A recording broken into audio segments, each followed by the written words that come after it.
Data compression is nowadays not very hot issue because of the power of computing. So we can process the huge amount of data, even the big data system, the petabyte size, exabyte data, we can process it. So data compression is not a big issue. Okay, just like when we have the wide bandwidth of the network, the compression technique itself is not very important because we can send the bigger size of data. There are different types of the dimensionality reduction, but mostly we are going to talk about the principal component analysis, the PCA. Why do we need the dimensionality reduction? As I introduced the curse of dimensionality, when we reach a certain degree of the dimension, we may lose accuracy.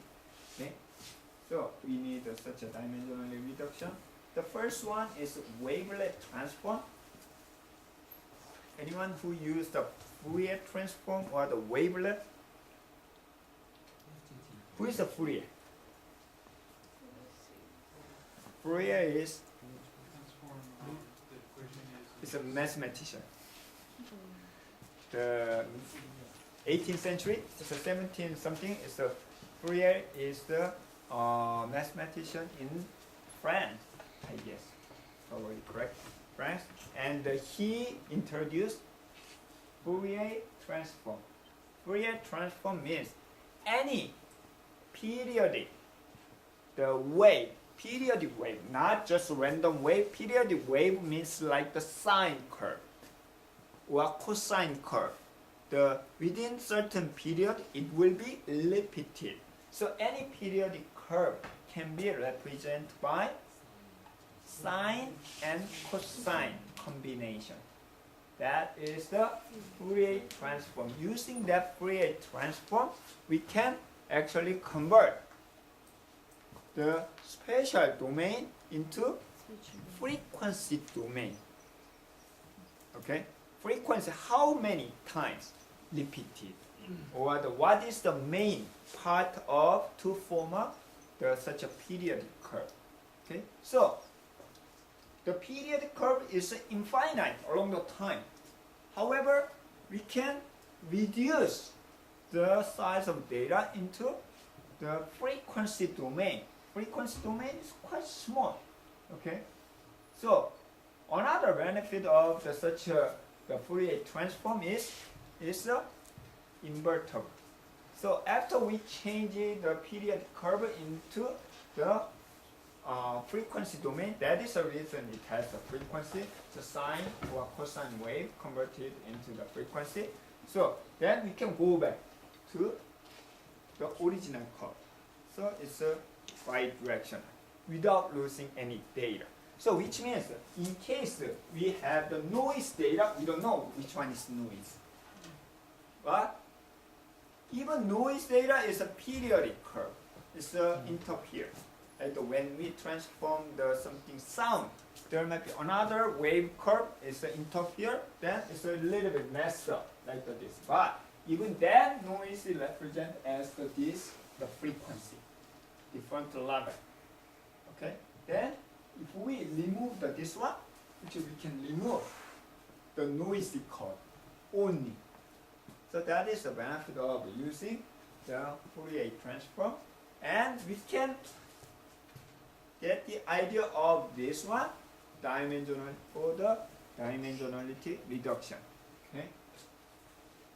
So it can be used for image processing a lot. So if you are taking signal processing or image processing class, you may use a lot of such a wavelet transform or Fourier transform.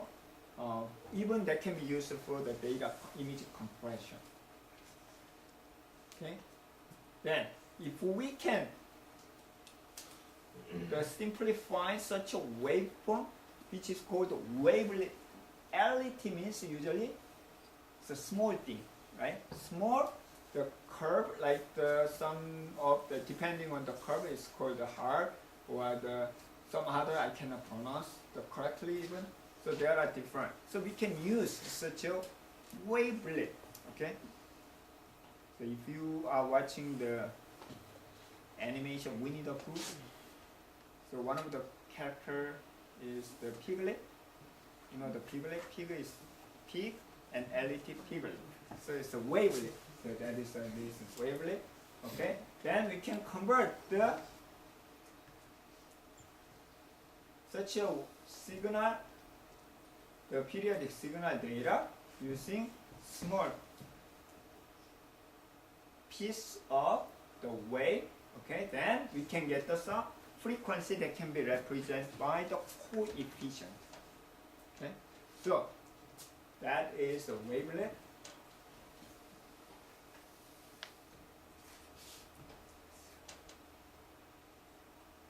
Then I never use the wavelet for data dimensionality reduction, but if we have the time series data or some periodic, like if we can represent the data as a curve, sometimes it's possible.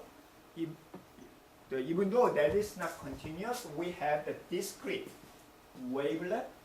So discrete wavelet transform DWT, we can apply the DWT technique, okay, to simplify the data itself.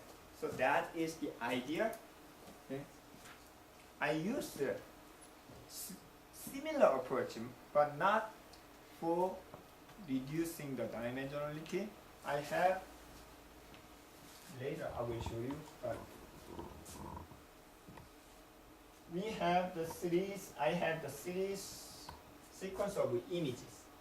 Okay, from actually inside the body. So I took the video inside the body using the small camera. Okay, as you know, we have the digestible organ has a contraction. So pop, pop, pop. So because of that contraction, the food or something move forward and finally pop out from the bottom, right? So that is the natural, the movement. So, however, depending on the location, like the stomach is the most powerful because it crashes all the food. And large intestine, small intestine first. Small intestine is the narrow and long, but it's less powerful, but still, okay. There is a movement, very active movement, and then lastly the large intestine. Large intestine, so finally, my body try to absorb all the nutrition and anything, even including the water or moisture, but it's not very powerful. It's the slow, but it's continuously active. So there may be different pattern. So whenever we take the photo, that contraction affect the something focus. So if we measure something average value of the sometimes color, we can use any other intensity. So there might be some periodic pattern. So at that time, if we can apply the wavelet transform, we can identify that this is taken from the stomach and small intestine like this. And large intestine is almost like that.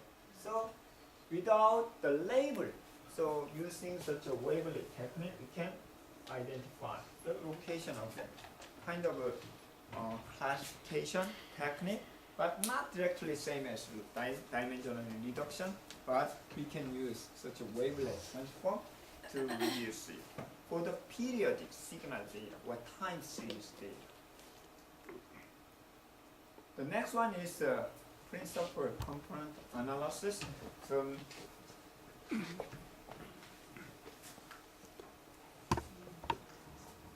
the PCA, idea of the PCA, when we have a lot of the attribute, not all of them are representing the characteristic of the data. Some of them are the correlated, so duplicate information. So we try to find principal, important component attribute from the data. Then we can reduce the dimensionality.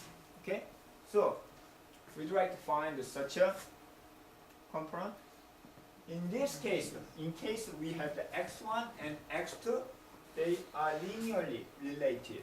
Do we need both of them? No, at that time we don't need both of them. Then we can use only one of them to represent such a data because x2 is related to x1. So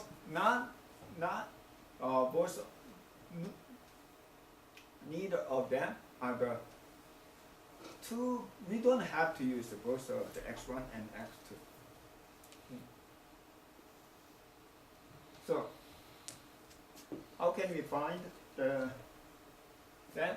So first we normalize the data, input data, because each attribute, for example, attribute the A is the scale 0 to 10, the attribute B is 0 to 100. It's not fair, right? So we need to normalize such a data, each attribute into the same range of the data. Okay? Then at that time, so we compute the K is our destination K. Principal component K attribute. At that time we can use the eigenvector. Okay. So in other words, we'd like to n number of space to move to the K eigenspace. So K is less than n number of the dimension. Okay. So each input data, each data as a vector is represented as a linear combination of the K component, okay, component of data, and then find,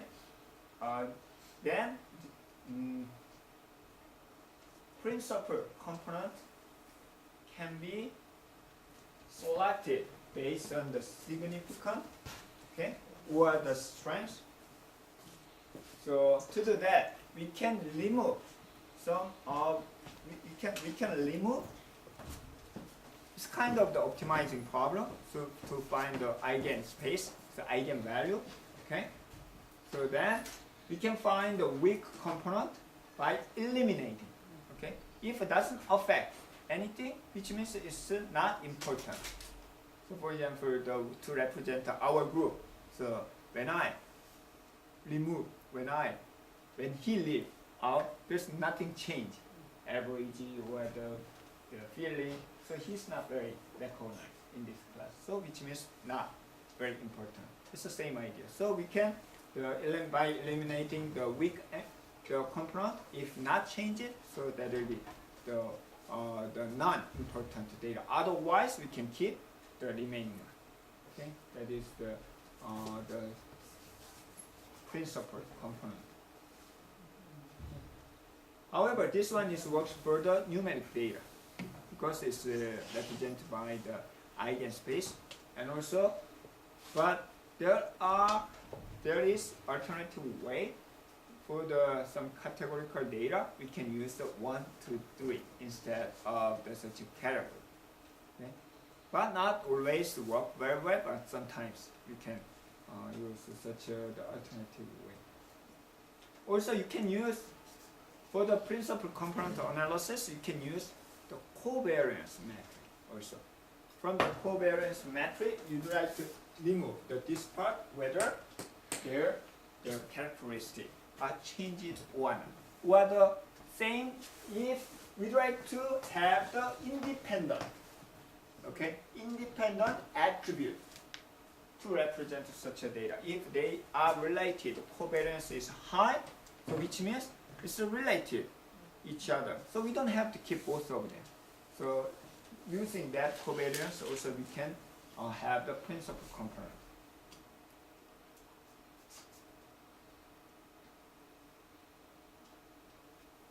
I'm going to skip the rest of the part. It's not very important.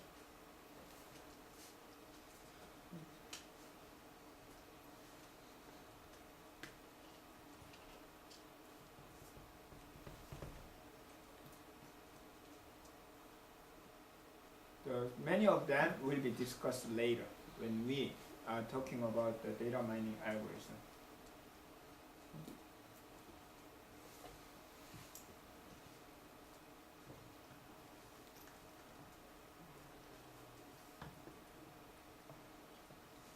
Okay, so that is the end of the chapter 3.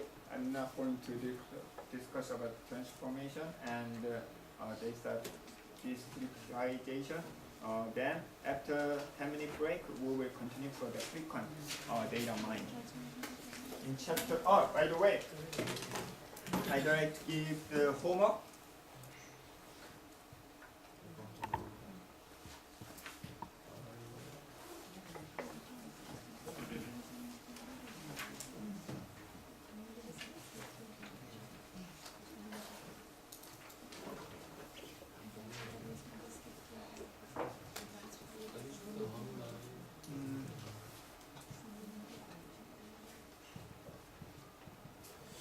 I marked the summary. I will let you know after break. Mark the summary.